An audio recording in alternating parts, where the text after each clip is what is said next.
Hello, Red Nell Energy listeners. This is Mikhail, and I'm really excited for our guest today. We've actually had a few listeners request this topic, so asking ye shall receive.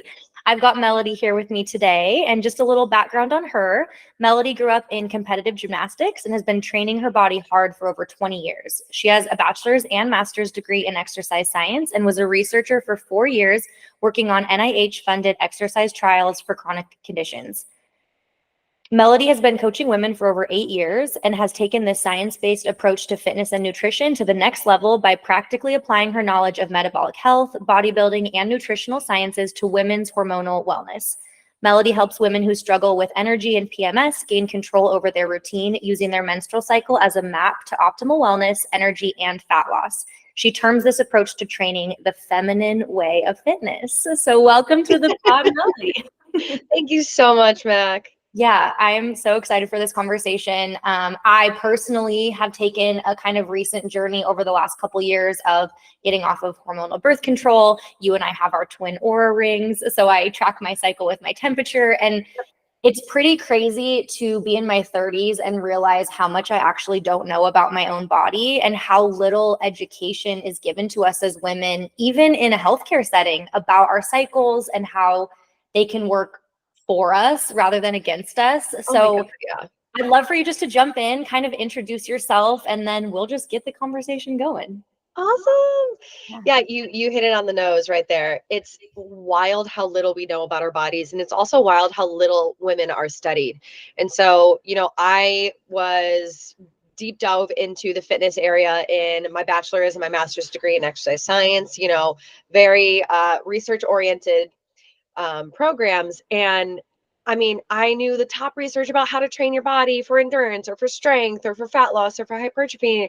And you read these studies and it's all men. It's like, okay, 13 men were trained, 30 men were trained. It's like, where's the women? So when I was doing my own randomized controlled trials, that was one thing that we also had to control for, was we had to know like where women were in their menstrual cycle.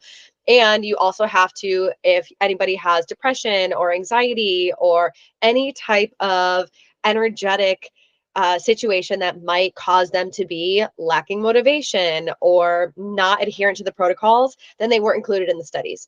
And I don't know about you, but I don't know anybody who is always not lacking motivation, who doesn't struggle with anxiety and depression and things like that. And so, we're really an underrepresented population in the research. And so using that kind of lens, I now solely coach women in their later 20s, 30s, 40s, who are really just like, wow, my body is changing and I'm not sure why I'm all of a sudden gaining this belly fat. I don't know why I'm exhausted all the time.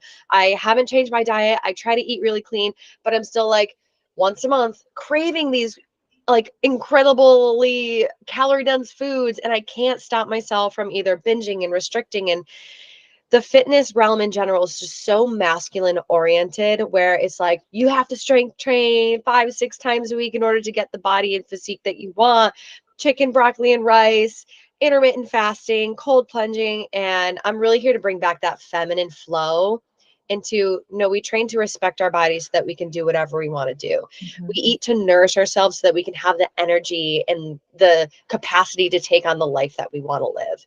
And so that's kind of the transition that I've made the last few years. Yeah, it's so disheartening at times to be a woman that wants to take control or advocacy in some way for my health. And exactly as you said, I look up research and it's populations that don't apply to me. It's people that don't apply to me. It's hormones that don't apply to me. And so I think at the end of the day, it's so necessary to have these conversations. And kind of to your point with some of those studies and having our hormones work for us rather than against us, I was reading that male's hormone cycle, like our period cycle, our menstrual cycle, is like typically 28 days, give or take a few, and that a man goes through their own hormone cycle every 24 hours. And so it's such a different landscape to look at it and a different lens to look at it from, because it's so different that like we have to study them separately. We can't apply all of the same practices to our bodies when a man might have this perfect window to work out every day. And we have to look at it kind of in chunks and like where we're at in our cycle and how we can be kind to our body versus do the same thing every day and just expect us to be the same results as a man with completely different hormones. You're right. Imagine how cool it would be to have the same 24 hours every single day. Instead, we get like 2 good days a month. It's like, hey, you have 2 days, make the So, most of it, and then you're gonna cry tomorrow. right. I mean, and that's the whole point of cycle syncing when and what I do with making sure that you really do respect your hormones and you're nourishing yourself differently in different phases of your cycle, and you're also moving differently and respecting your energetic boundaries so you don't have these crazy shifts from one phase to the next. Yeah. Yeah. So give us like kind of a, elevator explanation on what cycle syncing is. And then I'd love for you to kind of go into what those phases are and look Sure. like, just because unfortunately, unless you really seek it out, we are not taught this. And as I said, probably within the last year, I'm even understanding like what a fertile window is, what your ovulation is and why, and what that means in ways that so much of our education is so fear-based. And it's also like, just take this pill and you don't even have to learn anything or worry Ah, about anything. And again, the implications of that are never really told to us either. yeah, So yeah, you're right. I'm excited to learn more. Yes. So the elevator pitch would basically be cycle syncing is understanding the phases of the cycle of your menstrual cycle that you are in and when, and aligning your nutrition, your workouts, and basically your stress management slash boundaries slash lifestyle with those phases to really optimize what you can get out of those phases. And so your phase and your cycle begins the first day you bleed, and that is your day one. Okay, so that's easy to remember. First day I start bleeding, that's day one. And so, like day two, day three, day four are all based off of that first day until you start bleeding again. And that's your next cycle, day one. So, the first half of your cycle, including your bleeding phase and including your ovulation, is your follicular. So, that's your umbrella. So, during this phase, it starts when you first start to bleed. Your hormones are pretty low. Estrogen and progesterone are the two that we're really focused on here. And during your follicular phase, your estrogen rises, and that is your energy hormone. And so, this is when you feel like Superwoman, and you're just like, there's no reason why I can't do 5 Orange Theory classes and only eat salads and go on this diet. And so this is when we typically like to start our whatever physical things that we have to do, right? That we think we have to do. And this is also when we have more energy for social outings and for workouts. And we have actually lower basal body temperature and a lower metabolism. So we're not as hungry. So it's easier to say, go on a diet if that's what you're trying to do. But then ovulation comes at the end of that first half, around maybe you ovulate on day 15 or 16 or 12 if you're early. And ovulation is actually one day. But we talk about this fertile window because the egg can stay inside the uterine cavity for about 24 to 48 hours. But 5 days before that, sperm can still live inside that uterine cavity too. And so unprotected sex on day 11, you ovulate on day 15, chance of getting pregnant. Mhm. So that's why we call it your fertile window. After you ovulate, the egg disintegrates and you transform into your luteal phase where estrogen goes down and progesterone is trying to rise up there. So estrogen is energy and progesterone is rest and comfort. And so that's why you might feel this shift into like, okay, I'm feeling a little bit lower energy. And if you have any type of hormonal imbalance, this is when it's probably the most obvious, is in this luteal phase. So luteal is your second half, and this is when you are more so like an introspective person, right? So drawing boundaries with your energy is really important here because you have less of it. And your metabolism is actually higher because your basal body temperature is higher, which is what happens when progesterone rises. And so there's been studies that have shown women, because their metabolism is higher, would like to consume 50 to 500 more calories a day, Wow. which is pretty. I mean, I know I consume more calories in my luteal phase, specifically that week before your period too, when your progesterone's highest, and then it starts to plummet in those like 1 to 2 days leading up to your period. And that's what causes the bleed, is that progesterone drop. So we can talk about birth control and why you bleed on birth control too, but I'll stop there. Okay, that is so helpful and so interesting just to think about it, like you said, kind of almost more of two aspects of two phases, and like breaking it down in that way is helpful for me to think about it even just as like first half and second half, and maybe not get as caught up on exactly what each of the 4 phases are, and just understand it kind of with more of that umbrella, and even think about the like estrogen and progesterone And even understanding what those hormones do for us is helpful. And again, something that's just not often super spoken about. And I think sometimes we have this misconception like estrogen is bad or estrogen dominance can be bad for sure, but that we really do need both of those hormones in order to Oh, kind yeah. of naturally have our cycles. And so villainizing a hormone or trying to rid ourselves of it is not the answer. And instead learning kind of how to like work with them. And estrogen dominance is pretty simple to take care of too. Estrogen is also very protective. So when you are lacking estrogen, and you could see women in menopause or postmenopause, they start to gain this belly fat that they've never had before. And that's because estrogen isn't putting that belly fat into your hips and your thighs. And so we love estrogen. She is one of the most incredible hormones for us. Very cardioprotective too, very protective of our heart and our cardiovascular health. And then progesterone is actually protective of our bone density and our hair growth and our thyroid hormones. And if you have a really great level of progesterone, that probably means your cortisol is low, and that means you're probably pretty balanced. So these two things work in harmony, and you can't really just like focus on one hormone at a time because they're all so interrelated, especially with cortisol, your stress hormone, or insulin, your blood sugar hormone, or your thyroid hormones. They all talk together, and they're all part of the HPA axis, which is basically your hypothalamus and your pituitary glands, and how that talks to your nervous system and your ovaries. Okay. So what would some signs be of either estrogen or progesterone, just either deficiencies or too much, too little? And then how could people naturally address some of those concerns? Absolutely. So we'll talk about the first one is the estrogen dominance, and that is pretty typical, especially for women our age, because there are a lot of the main like factors that could cause that potentially would be endocrine disrupting chemicals. And so these are things that mimic the estrogen molecule and bind to receptor sites that would typically be estrogen. And so we have excess estrogen floating in our bloodstream, and we also have these mimic estrogen molecules doing some damage too, but not what estrogen is supposed to be doing. And so to help that, we can support our liver, because our liver is our detoxification of the entire body. And so liver support is actually going to help us detox excess estrogen out of our bloodstreams quicker, which can lead to that drop that you need in estrogen for our progesterone to start taking over. And it's okay to have high estrogen if you have high progesterone. It's all about the balance of the two. Right. And another thing we can do is cruciferous vegetables and nutrition, focus on antioxidants and fiber heavy in our first half, can blunt a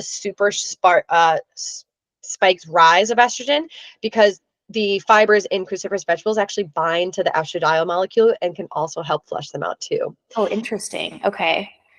And then on the opposite end of the spectrum, it can cause just like a low progesterone state. And that is kind of characterized by, you have PMS, higher incidence of depression and anxiety in your luteal phase, heavy cramping, either like really brown spotty bleeds that aren't very red or vibrant. That is low progesterone.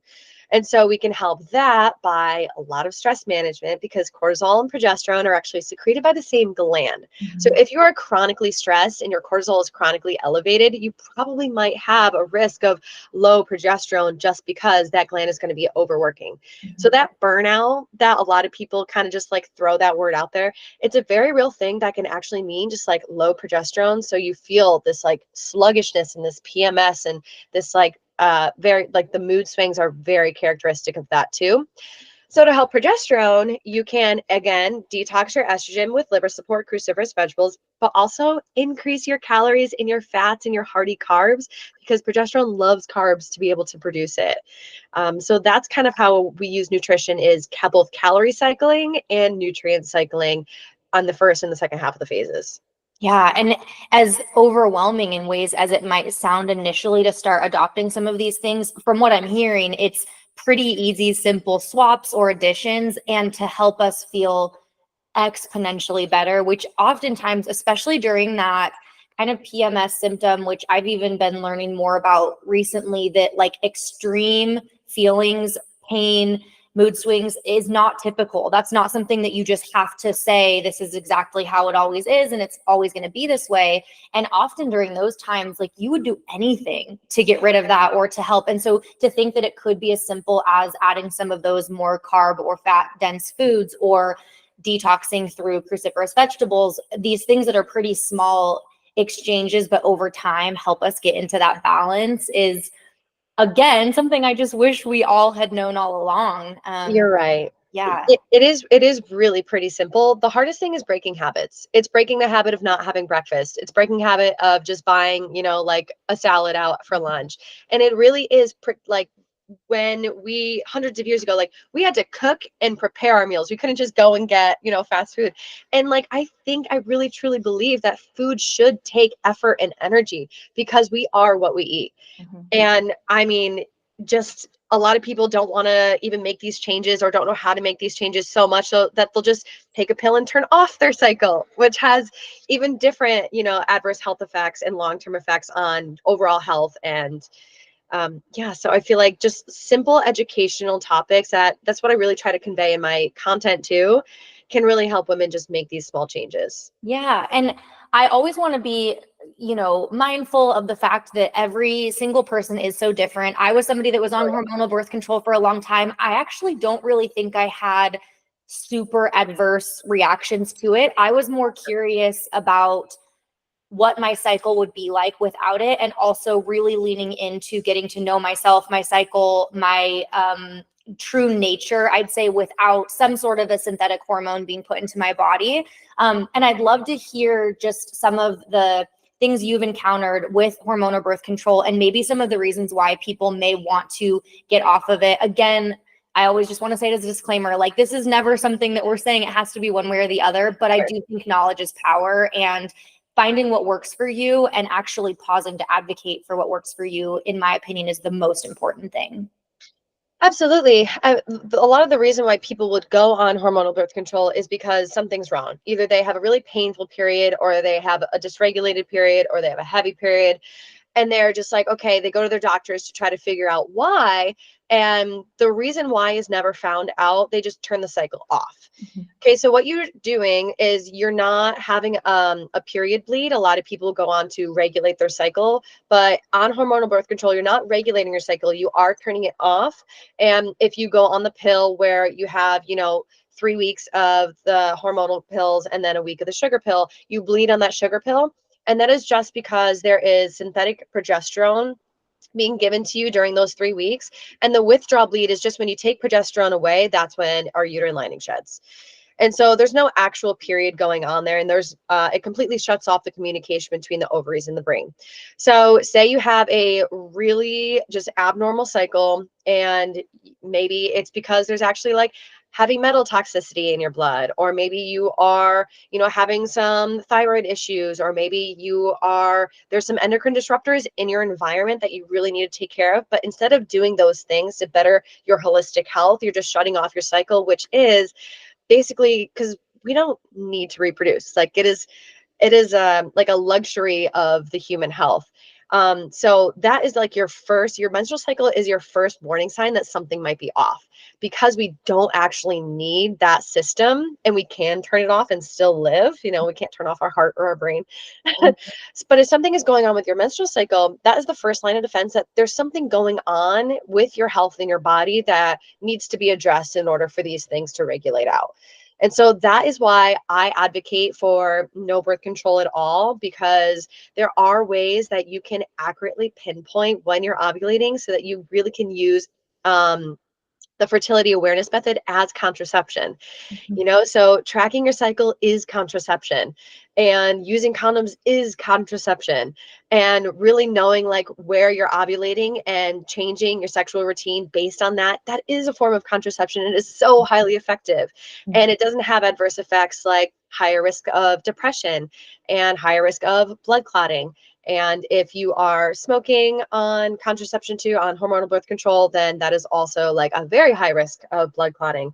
There's also increased risk of breast cancer to a lesser degree, but still there. And coming from 30% of women now are being diagnosed with breast cancer, your menstrual cycle will actually give you signs, because breast cancer is a hormonal based cancer made from estrogen.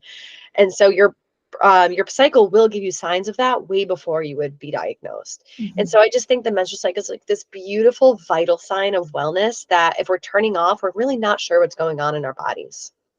Yeah, I have read a lot of really informative kind of studies and different things about, exactly as you said, the different messages that our cycle can tell us and communicate to us. And so to completely shut that off and not really be connected to it, especially when, for me personally, it's been like redemption of this feminine energy. I feel like as I've reconnected with it, I'm like, whoa, even if there's more feeling and kind of highs and lows throughout the month, I'm just starting to learn how to zone in on those a little bit better and really maybe take that first half of the cycle as my HIIT classes, the things that I'm really pushing myself, try something new, get out there and be more social, whatever it may be. And then that second half, give myself a little bit of a break. And especially as somebody who has been like a perpetual overtrainer, undereater, bad dieter, all these different things, it feels so nice to be more in tune with my body versus like, how can I take something that shuts everything off so I can just behave more like that 24-hour cycle and do the same thing all the time? And it's not conducive, and it doesn't actually allow us to use our hormones to our advantage, which I think is a really cool thing once you learn how to kind of harness that. So should we go into kind of like the esoteric meaning of the cycles? Okay. Yes. So, well, first, I just want to also just say that birth control was made in the 1950s, and it was one of the most incredible advancements for women because it gave us freedom. Mhm. It gave us freedom that we didn't have to get pregnant. And I think it did such a service for us, but we also haven't changed it since the 1950s. Medicine has evolved so much, and birth control still hasn't. And so now I really think it's the age of information, and I think the same thing when it comes to our personal health. So Yeah. just knowing more about your cycle and knowing more about your body is going to just set you up for making your own informed decision instead of just having a doctor just prescribe you this because something's off. Yeah. And So, I will say, with like the Western medicine model, at least, I've felt frustrated because of how many providers I've spoken to that don't even understand what I'm talking about when I say I'm not going to be on birth control and I'm still using a form of contraception that is like more natural and temperature based and these different yeah. things. And it's hard because like they'll look at me with like deer in the headlights and be like, I don't understand. Like, I can just give you this pill though. And again, I think it's like been so habitually done and it just isn't really questioned. And as you said, it did provide so much freedom and advancement in women being able to have careers and still enjoy their sexual life and have these different things that are really important. But as you said, sometimes it's like, if it's not broken, don't fix it. But let's actually pause and see if it might be a little bit broken and we could kind of evolve with it. So. Right. And so, when you have this cycle, you can really use it to your advantage when it comes to your energy. So I like to say, kind of basing the 4 phases on the seasons. So your menstrual phase is your winter. This is when you're kind of hibernating and you really want to plan out, like January 1st is New Year's Eve. This is when you plan out your year. So that is the perfect thing to do in your menstrual phase, is get into your head and start the planning. So that in the spring follicular, you can take action, you could set the foundations for really being able to kind of like set yourself up a plan, a step-by-step plan. And then the summer, your ovulation, when you get a bump of testosterone, that is when you can do and take action and say it's a project, or say it's like something around the house, or say it's like this new business that you want to start, or it's this new book you want to read. And this is when you're really taking action on those things that you planned out in the beginning of the month. And then fall is your luteal, when things are kind of winding down. And now you're just kind of reflecting on the year, and you get to go inwards and you get to kind of be introspective and you get to have your alone time, because summer's not here anymore. We don't want to have like all these big parties and go to the beach. Like, now we're just like cozying up in our fall fits, and we're just being a little bit more feminine, and we're resting a little bit more, and we're not pushing ourselves very hard. And then the winter comes and you start to plan again, and then you repeat. So you can really kind of use it with the seasons. And I just, because I've gotten, there's been times in my life where I had period symptoms for 2 weeks out of the month, which is half my life. And I'm talking like ravenous hunger, no energy, bloating, PMS, breakouts, the whole nine. And I'm just like, this can't be my life. I have way too much that I want to get done for this to be my life. And so putting up boundaries with my energy and not overextending myself when it comes to exercise, when it comes to social events, when it comes to being that masculine person that I've, really always been. I've always been like a very masculine doer. And I feel like you relate to this too. It's just like that get it done energy, like the holding accountable energy. That's a very masculine tendency. And it actually takes that feminine a lot more energy to do than it would a man, because testosterone is the masculine hormone that really does help with that. And we just don't have that amount to be in this grind time, prime time, hustle culture that, I feel like the fitness industry has also put a lot of pressure on us to be. Yeah, I mean, absolutely. I think that it's something that we can totally use to our advantage. And again, it's new information. So I'm somewhat familiar, and even still, like talking about it again, it's like, oh, trying to connect the dots. And anyone listening that maybe this is so foreign to you, it's something that can feel overwhelming. But again, the outcomes are like changing the ending and allowing it to be a little bit different. And once I think we can start to break things down into those 4 seasons, which we already know, we live them in more of a, worldly seasonal way, but to apply them to ourselves, I think allows us to give ourselves so much grace and come back home to ourselves and understand our bodies in different ways. And with that, what are some of the ways that you're able to kind of plan ahead, or like, since you're so now in sync with yourself, are you able to kind of look at the calendar, and do you go like, I'm going to plan this happy hour or this social event and it's months down the road, but you're able to sort of know when those phases will be? Or how do you use it to kind of plan in advance? Yeah, you're so right. I totally do. So I want to touch on the overwhelming part. When I first started this too, it's like there's so much information out there about like use the seed cycling, and then this, make sure you're eating asparagus because it has glutathione in it, and like all these different things. But when you start to track your cycle and you get very familiar with how many days you can expect your bleed to come, it takes the overwhelm out, because you then know yourself. Like right now, I am on day 13. I'm probably going to ovulate in 2 days, and then I'm going to be in luteal, not like by like Monday. Okay. So Monday, instead of like planning the track workout that I want to do with my friends, I'm going to plan it this weekend so that when I cross that boundary into luteal, I'm not overloading my Monday and I'm taking it a little bit more energetically graceful. So yeah, when it comes to like trips, and when it comes to like big events, or if I'm running a fitness event or attending a fitness event, I really do look at the calendar. And sometimes it's not always like spot on, because in your luteal phase, like thank God I've done so much work on myself that I don't feel these crazy shifts so aggressively now, which is the whole point of cycle syncing, is to feel more balanced. So thank God it's not too bad. But yeah, you can totally look at the calendar and kind of program out that way. And then when there's something that's really taxing on you, you know where to put it so that it's not going to just strip you of all the energy you have. Yeah, or I'd say even on the inverse, just being mindful that if, say, there is something completely out of your control and you're able to look and know where it falls, maybe padding that with a little bit of extra grace and love, and like giving yourself time off afterward, or saying, okay, this is going to be really emotionally and mentally taxing. I'm going to go for a walk that morning, and that's going to be my physical movement. It's something where we don't have to like plan our entire lives around it, but then our lives can go more in conjunction with wherever we're at in our cycle, and use that to our advantage. That's exactly right. So if you are more in your follicular phase and you have like this group activity, or if you have a lot of social events, you can plan out like, okay, I can keep my workouts where they are this week or these 2 weeks, and I don't have to kind of like move anything around. But if you are in luteal and you are experiencing PMS and exhaustion, and you have all these social events planned, maybe that is when you do dial back your exercise intensity and you go for walks and do Pilates and yoga instead of your heavy strength training or your HIIT workouts.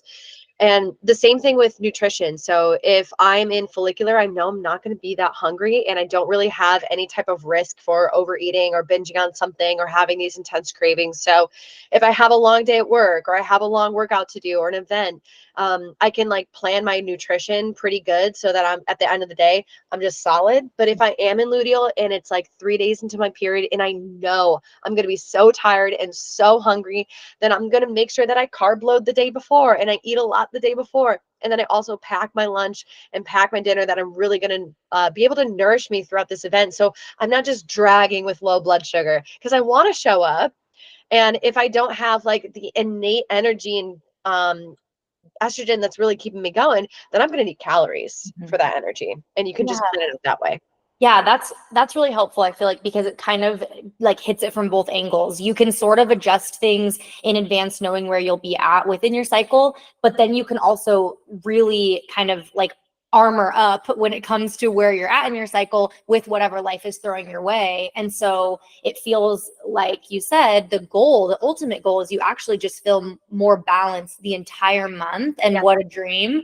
And You know, then on top of that, you also just get to know yourself and where you're at in your cycle. So then if you are going to throw a social event, or maybe you're like dating and you want to plan some dates during these couple weeks, but then give yourself the other couple weeks, which I know everyone listening, especially that has like the feminine hormones we're talking about, like by the day and then the week and the month, it is like I'm 4 different people, or definitely at least 2 different people. And it can feel really exhausting to not understand why, like, the girl from last week that was like social butterfly is gone now. But getting to know our cycles, I think, just gives us that superpower of understanding why and then using them all to our advantage. And those like hunkered down winter fall seasons are so necessary, and like what a beautiful thing that we actually get to experience every month, which I think is the goal, to look at this as a more empowering way. Whereas not consuming information and never understanding it, we just become like enslaved to it, and we don't really understand the why behind it. or if you're like most of the women that I talk to, like they really feel horrible. They feel like they can't get out of bed sometimes, and they have horribly heavy bleeds and these cramps that are debilitating.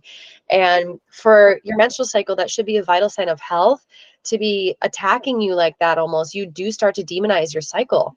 And then when you do feel this balance and you're doing the right things in your first half and doing the right things in your second half, and you're really just letting it flow instead of pushing your body so hard, she will balance out. And I've seen it time and time again.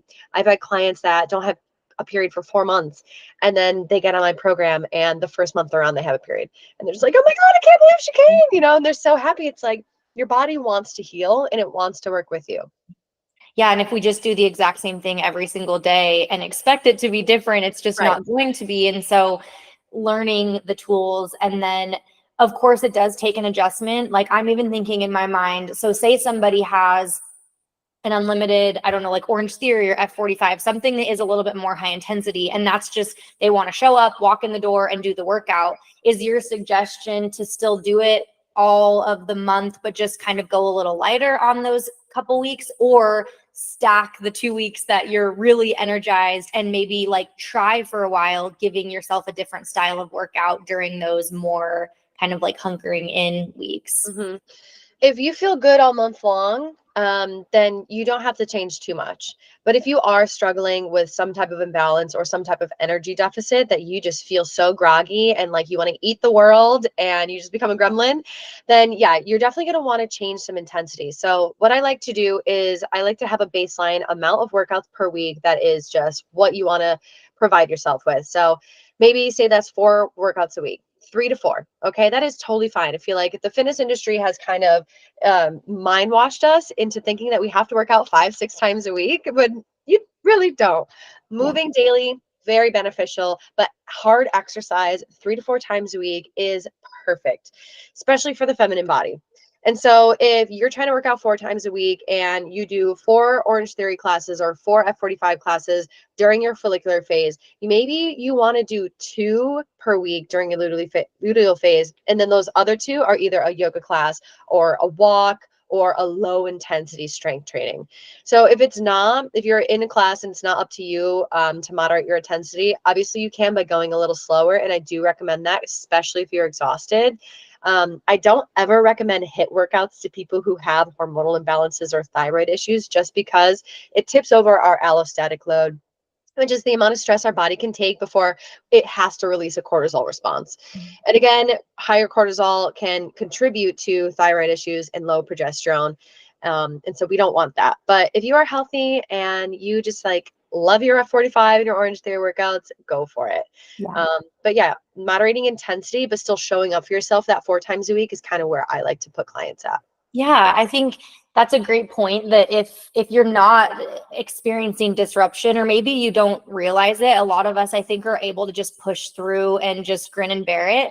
But maybe even for a month or two, try it a little bit different and see if you feel better in those couple weeks that Yeah. you force yourself. I mean, we are able to be ill and have a baby on our hip and be cooking dinner and be having a smile on our face and on the phone with our friend being their therapist. I mean, women are miraculous at having a million tabs open and just doing it anyway. But I think this more recent trend is like, you don't have to do it anyway. And it's okay to say no. And it's the most important thing, that we are filling our own cup and we're checking in with ourselves and doing things just slightly different. I love your take, like do 4 a week on those really good high intensity weeks, and maybe even just cut it down to twice in those 2 weeks that you're a little less energized, and see how you feel. Yeah. And allow things to be different versus just, being on the same hamster wheel and wondering why we're not feeling any better. It does take intentional change, but then the outcomes are often so worth it once we're willing to make those changes.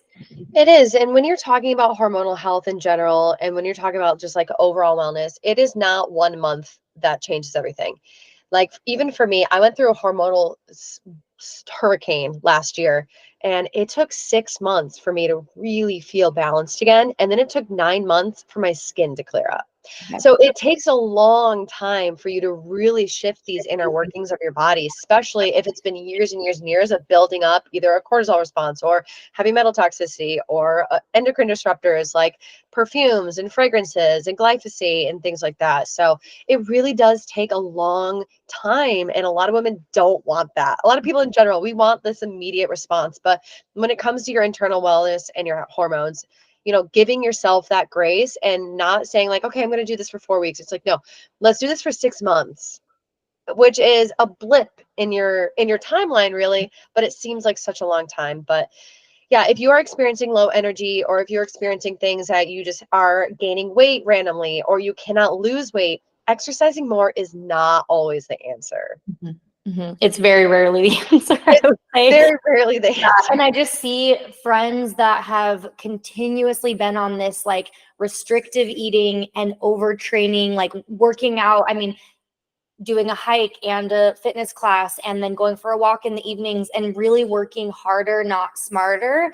And I will say, like, having been on that kind of hamster wheel myself and feeling the most inflamed I've ever felt, feeling like I could not lose 1 pound if it needed to save my life. Like, there was no budging of that. In fact, if anything, on some of those days that maybe I let myself eat the extra 3 ounces of chicken, I'd wake up the next morning and have gained weight. I mean, obviously water weight in that regard, but it was such a like mind fuck. I mean, for lack of a better term, that like everyone always says calories in versus calories out. And I will say right now, that is just objectively not true, especially when our bodies are miraculous at keeping us alive. And so they go, oh, you're going to eat like a bird and you're going to eat even less than you did yesterday. I'm going to learn how to maintain and hold on to our fat with that. Oh, you're going to cut that in half to even try to, okay. And it's like, I've had to really loosen the reins around that and start eating like I love my body and working out like I love my body. And honestly, I work out the like least amount in comparison to what I used to do.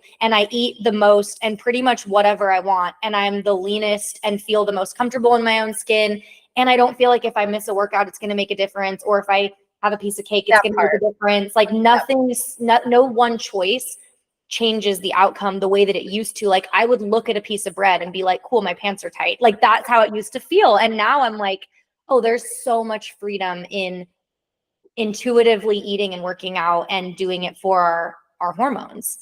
You're so right. And I have a very similar story where I've been trying so hard my whole life. Like, and especially being in the fitness industry too, you are held to the standard. We have to look a certain way, act a certain way, be a certain way. And when I started really focusing on this, my wellness and my health and my hormones, and not being ravenously hungry and not being exhausted and not being able to recover from my workouts, and I started to like really just feed myself until I was full and satisfied, I gained 5 pounds before I lost 10. And that's kind of how it goes when you are constantly in this chronic diet. You are in a chronic stressful situation, and your body is in a very stressful environment. And a stressful environment for a woman is hold on to as much body fat as possible, because we want to still be able to have a baby and feed that baby if, there's a famine, because we have not evolved from that, caveman hormone situation where stress and is not supposed to be chronic like we have.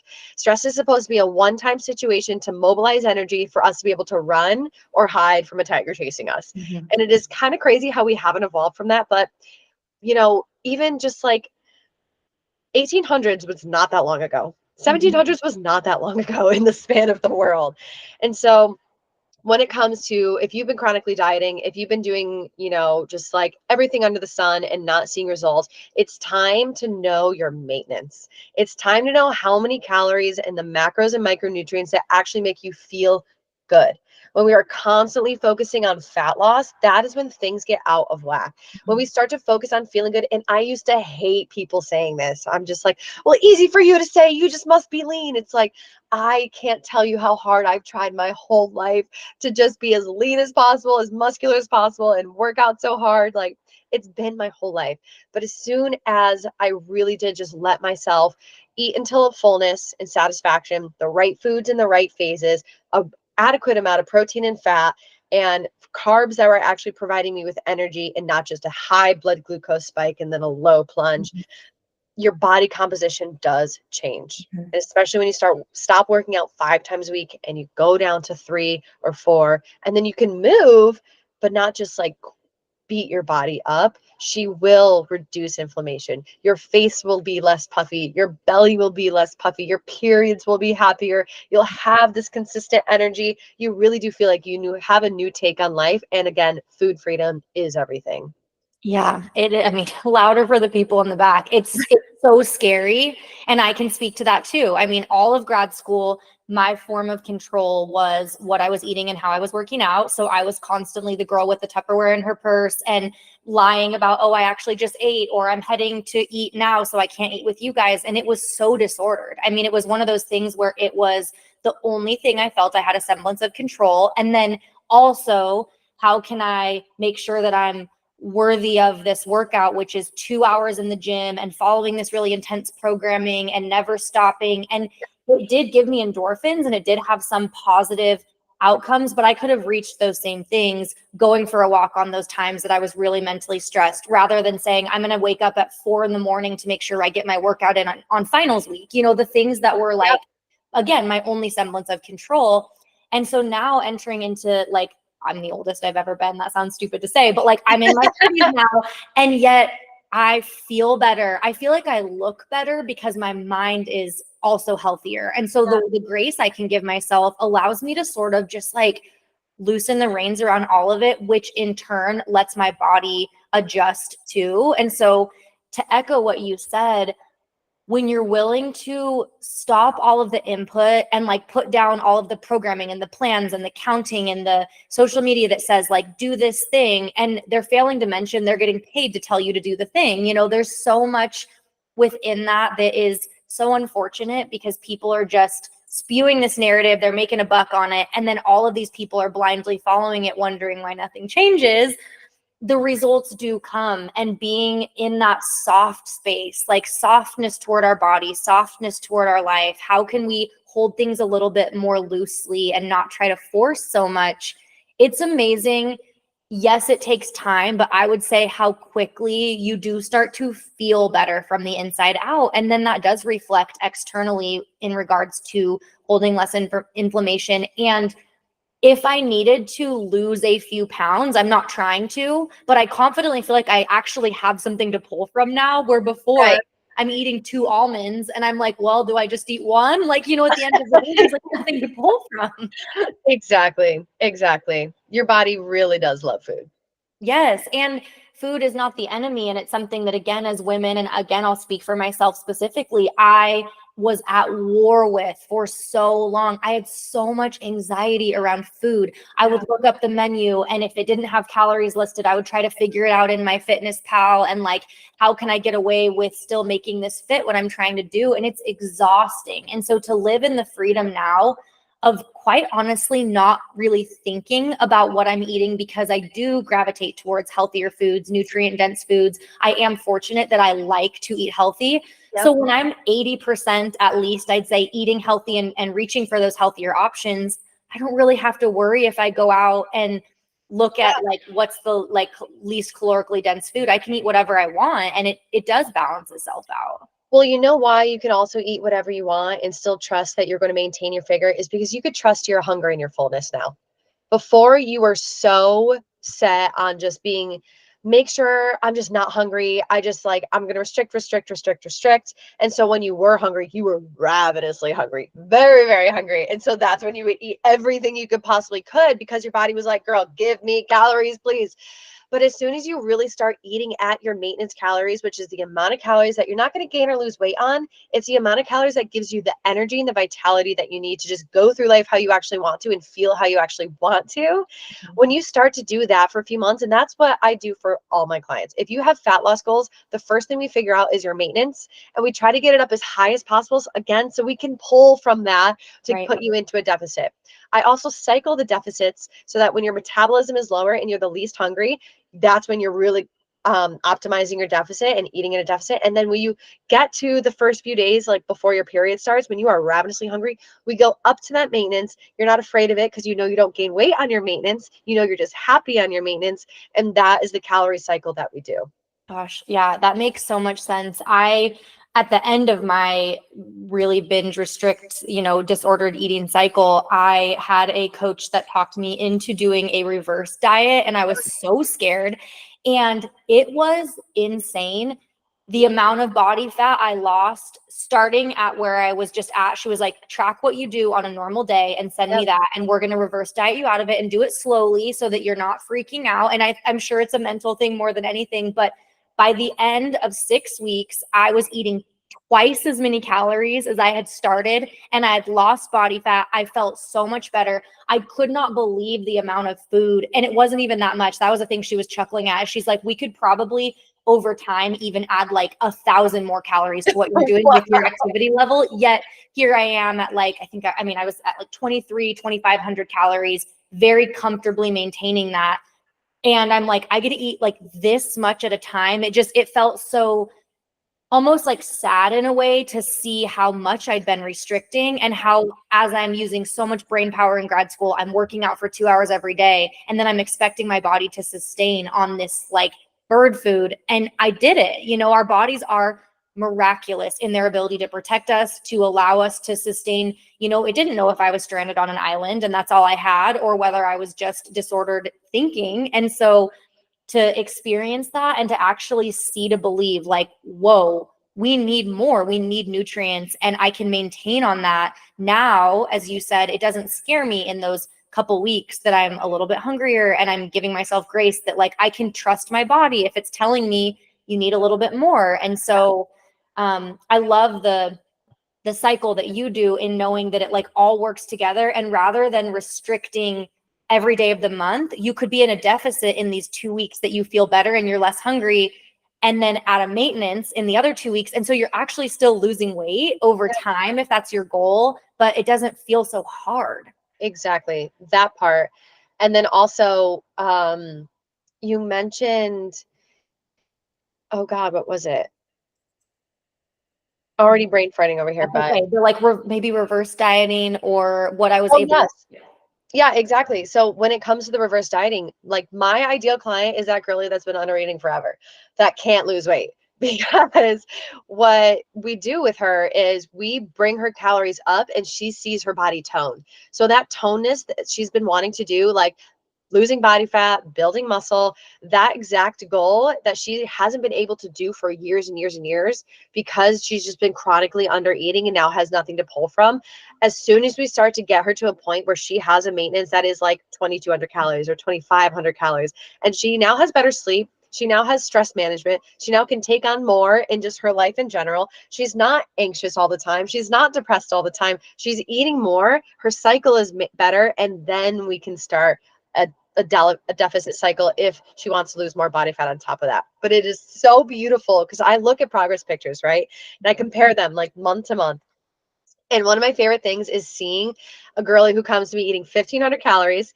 We reverse diet her up to 2,500 calories, and she's getting leaner the whole time. And she's like, wow, my weight is staying the same, but I'm feel leaner. My clothes are fitting looser, but I'm eating more. And I'm like, girl, that is the power of using your hormones to your advantage. Yes. And where, again, we can't treat it the same way that all of the studies show us. And we also can't subscribe to the calories in versus calories out, because that example right there shows that you are maybe even like working out less, like you're doing less actively with your body and giving yourself more grace. You're eating more and you're getting leaner.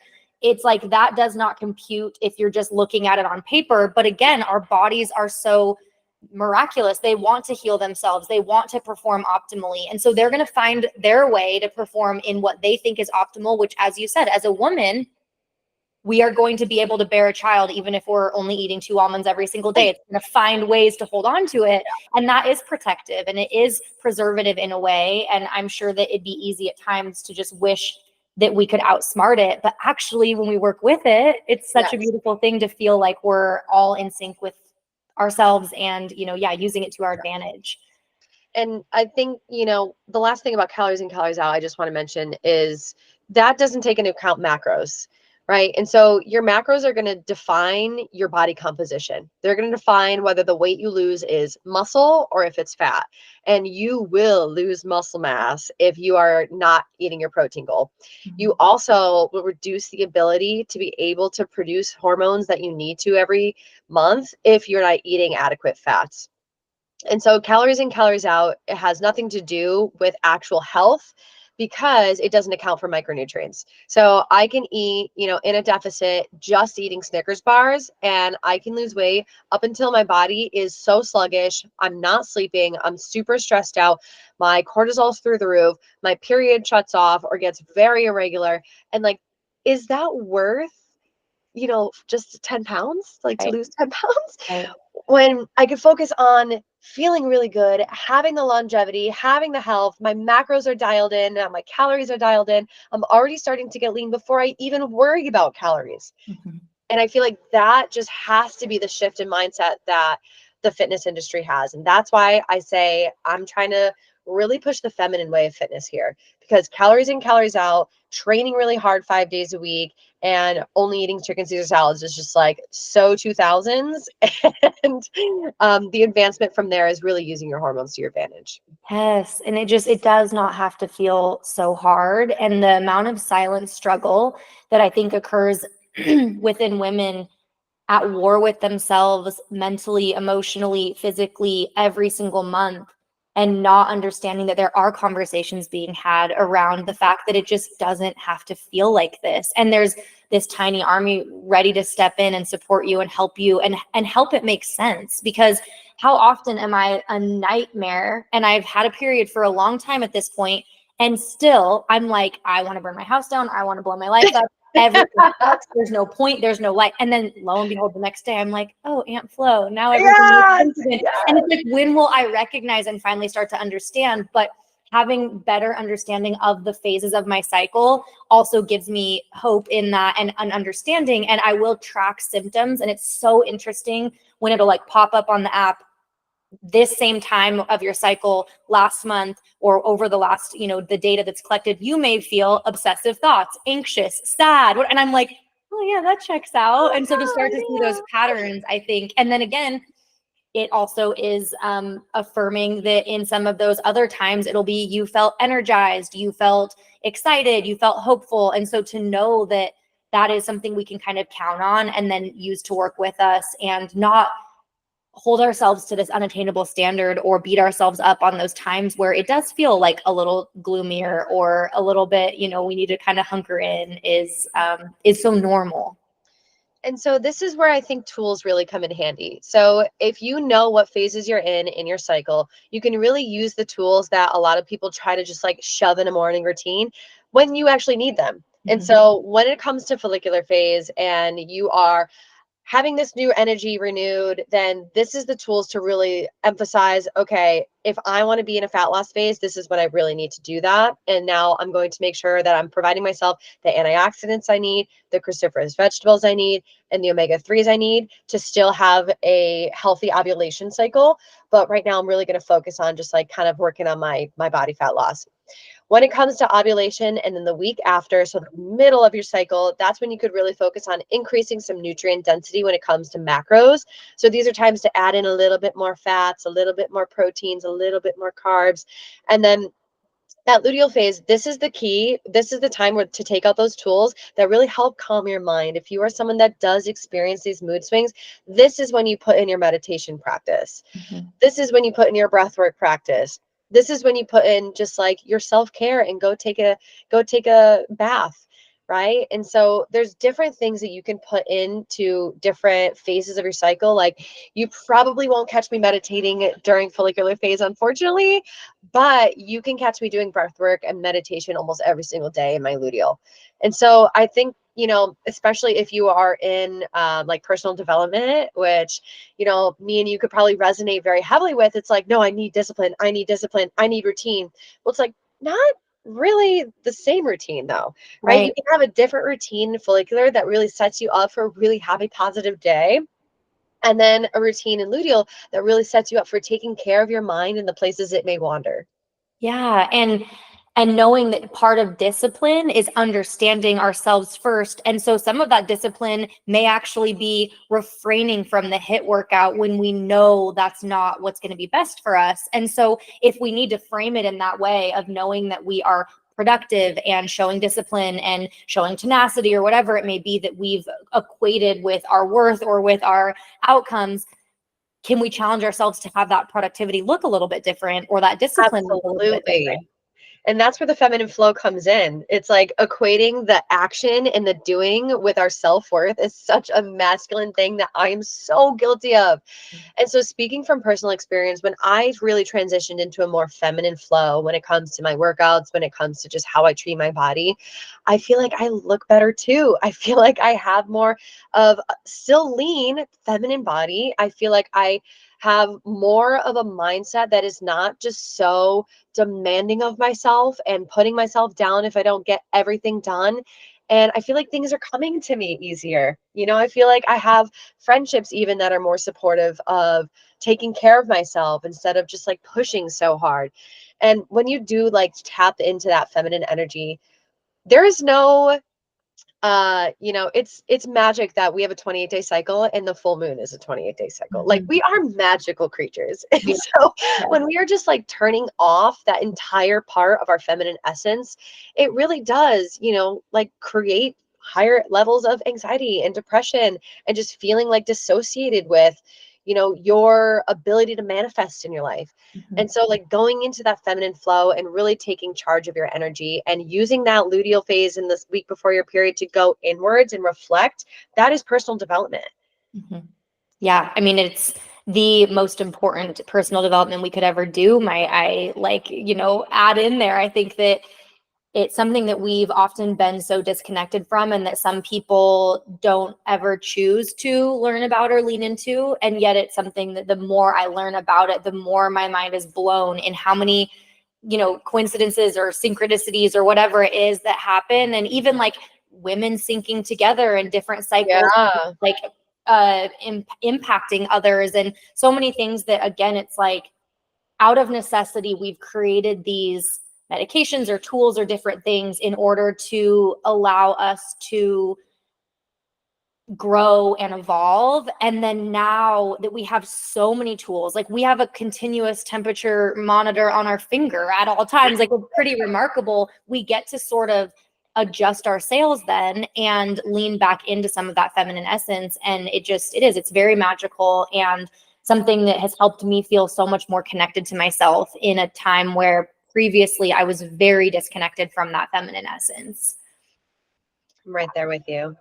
It's awesome. It's so exciting. And so many of these tools are so tangible and doable, I think, because that's the other thing is like with social media, especially, a lot of times it's like buy these really high ticket things or these supplements or the whatever. And thus far, a lot of the things, I mean, you said fish oil or like omegas, but at the end of the day, I think that so much of it can be reached through our diet, through our exercise. And then with exercise, that also means refraining from exercise or pulling back from it at times. And that's really cool because those tools are at our fingertips already. It's just like, how are we utilizing them? Absolutely. Exactly.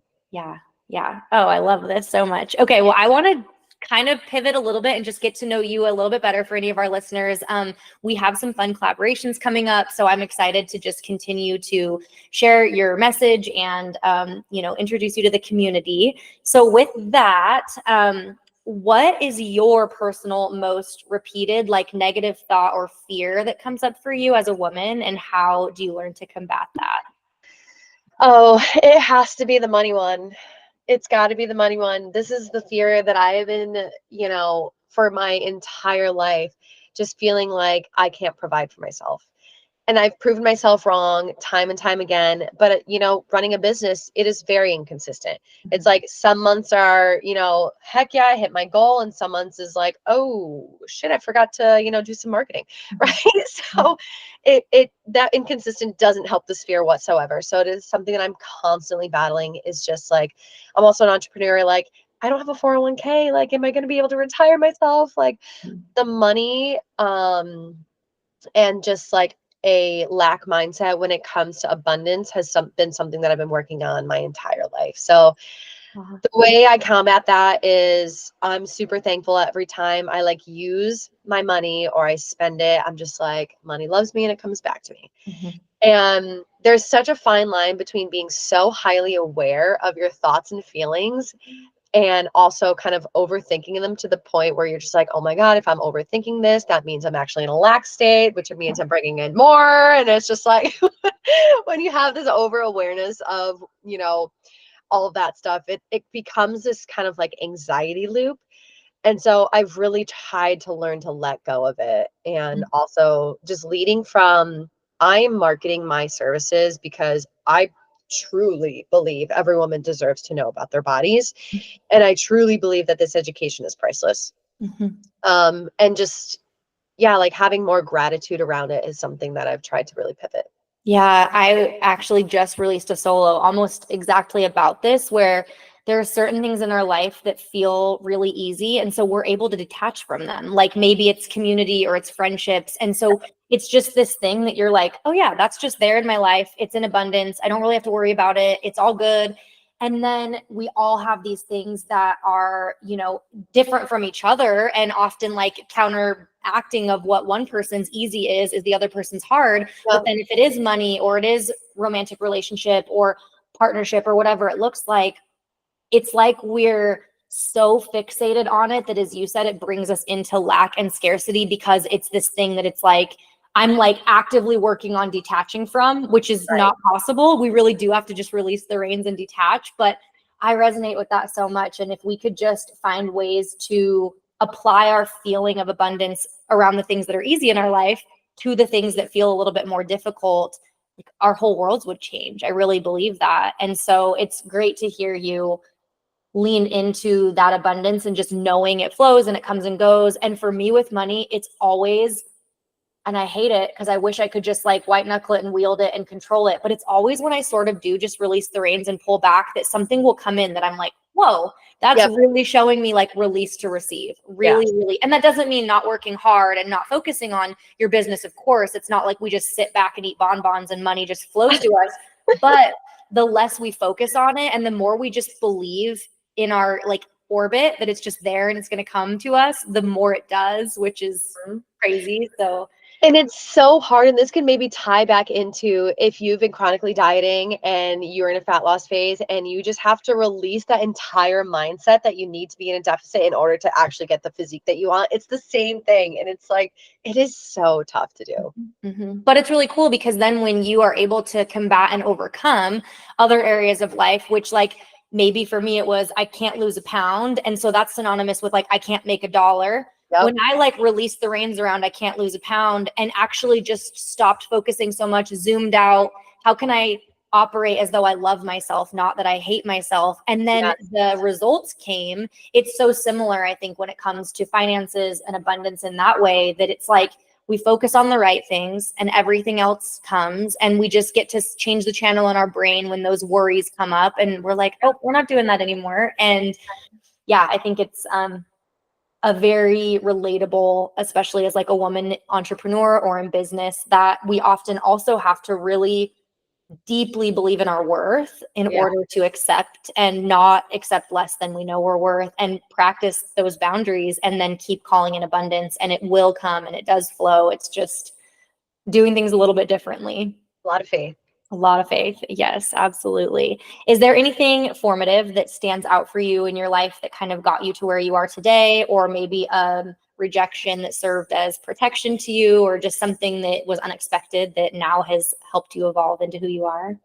Oh my gosh, I feel like my whole life has been unexpected, you know. Oh, And in such a beautiful way that I wouldn't change a single thing. I really wouldn't. So I would say growing up in gymnastics was one of the most formative things that I could have ever been put through, because it was very demanding, and it taught me work ethic, and it taught me, it's a solo sport. So it's like the amount of effort that you put in is the amount of either validation that you will get out. So yes, heavily tied my self-worth to the act of doing and showing up, which definitely had to break a lot of those chains and limiting beliefs. But on the positive note, it was just so wonderful how I can put my mind to something and I will do it.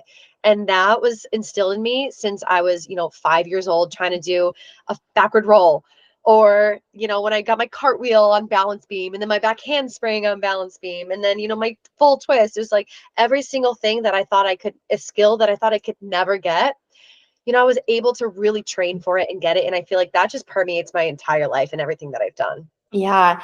Having been so heavily involved in an individual sport, do you feel it's difficult to share your failures and successes with others? Like, is that a struggle because you've internalized it for so long, or is that something that has been able to kind of evolve over time?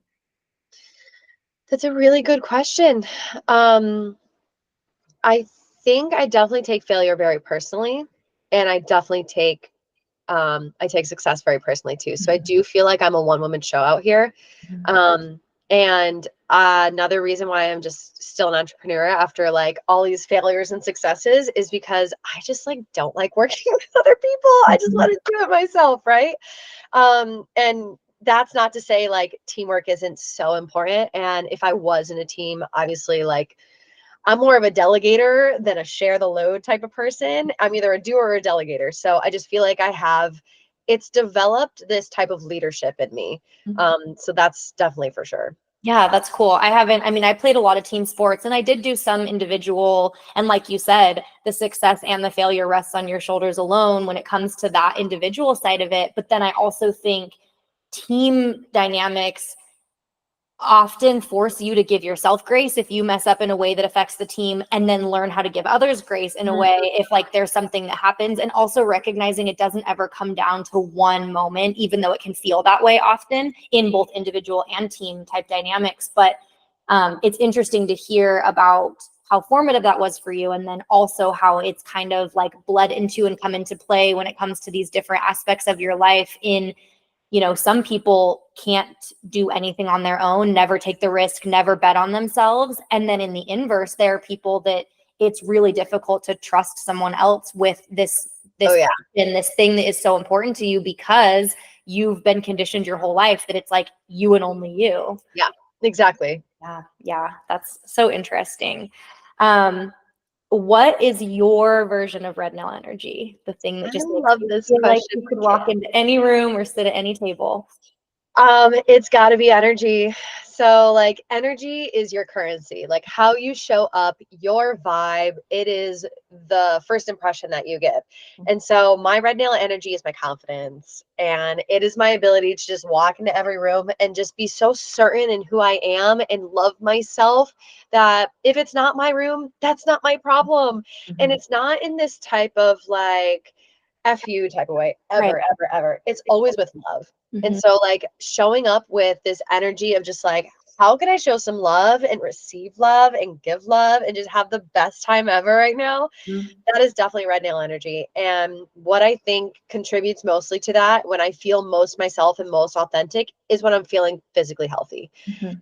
And so I feel like I have more energy now than I, ever had before in this like grounded authenticity, because I've healed a lot of hormonal stuff, because I can trust my body to show up every day and feel damn good. Mhm. And like that is kind of like something I will hang my hat on, is just feeling so damn good every day. Yeah, I couldn't agree more. And then being able to find balance throughout the month allows you to show up with that energy that's your favorite version of yourself Yeah. so much more than half of our energy is going toward battling these feelings or symptoms that we're experiencing. And so it's awesome to hear that you are able to kind of harness that confidence in whatever season of your cycle you're in, but really use that to your advantage and know that, yeah, you're deserving of taking up space. And I heard a quote the other day that really stuck with me that was, be brave enough to acknowledge when you've walked in the wrong door rather than spending the rest of your life in the wrong room. And so with that, like you said, it's not an FU, but it's like, be brave enough to trust your intuition. And when that isn't being reciprocated, you can just walk out of the door, and you can lovingly walk out of the door and be like, so good to see you guys, I'm going to head over here, versus taking it so personal and knowing that there's always another room you can walk into. There's always another door that will open. And that's a really comforting thought at times where you might look around and find yourself in the wrong room.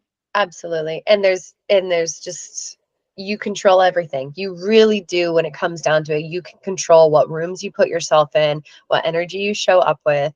And even my friends, and especially my boyfriend, like, they know when I'm like coming with like physical energy, I'm just like, I'm a follicular, I'm an ovulation, like I feel good, let's get it.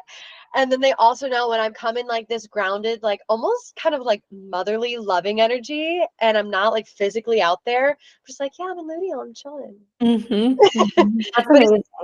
it's the same me, and it's just like a different expression. Yeah. And accepting and embracing all forms of you throughout the month versus trying to put yourself in a mold that just doesn't fit on those days. And how cool that then the people in your life, because of the communication and understanding you have around it, they understand it and can start to communicate around it too, and know that like, this might be the time to plan the fun adventure date, and this might be the time that we like hunker in and watch movies, and both serve us. But if we are just like blindly running around hoping that we're planning the right things, we're going to end up wishing that we had more information. So Yeah. And like, God bless you if you are constantly trying to show up your highest energy possible. It's just like, I feel like I used to do that all the time, and I was expect myself in every social situation to be the life of the party and like always be, kind of like this almost like this I set for myself, like this expectation I set for myself. But yeah, it's not as authentic, even though if I'm trying to act like me, I'm still acting.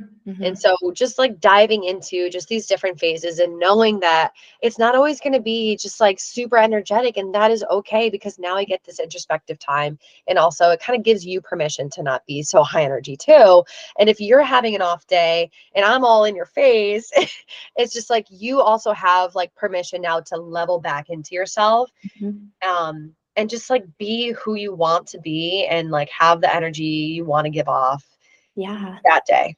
Yeah. And ask yourself, like, what would feel good? Not what am I going to force, or what does my planner say to do, but what Yeah. would feel good? And every cycle, every phase of our cycle is going to be different. Sometimes it feels good to go do the track workout. Sometimes it feels good to lay on our couch and, not really do a whole lot of anything. And so I think it's, really great to learn more about the why behind it. And for any listeners that would like to connect with you or work with you, what's the best way to find you? Instagram is definitely it. So it's just Melody Kramarz on Instagram. And I have a free masterclass. I do it, twice a month ish. So you can definitely click the link in my bio and join my free masterclass. And it goes through basically all of the science and all of the explanation of what is a menstrual cycle and exactly how to support yourself with nutrition and fitness in the different phases. Amazing. And all of that will be linked in the show notes. And then stay tuned, because we do have a fun collaboration coming up. Can't wait to add you into the community and just, get all of your information out there to our listeners and continue to collaborate with you. Any last words or anything you'd like to leave our listeners with before we close? Um, Feminine way of fitness is not doing less, it is doing more for you. So I think that this do more kind of hustle culture um, is just, it's outdated now. And so really like leaning into your feminine energy and doing that through everything, and letting it permeate your life just sets you up for so much less cortisol, less stress, and it really does help you receive more. So if you're feeling like you are burnt out, if you're feeling like you have stubborn body fat that you just can't get rid of, if you're feeling like you've been trying years and years and years to get this physique that you just can't get to, definitely reach out to me. I have so many resources and obviously coaching as well that can really put you in a place to feel good.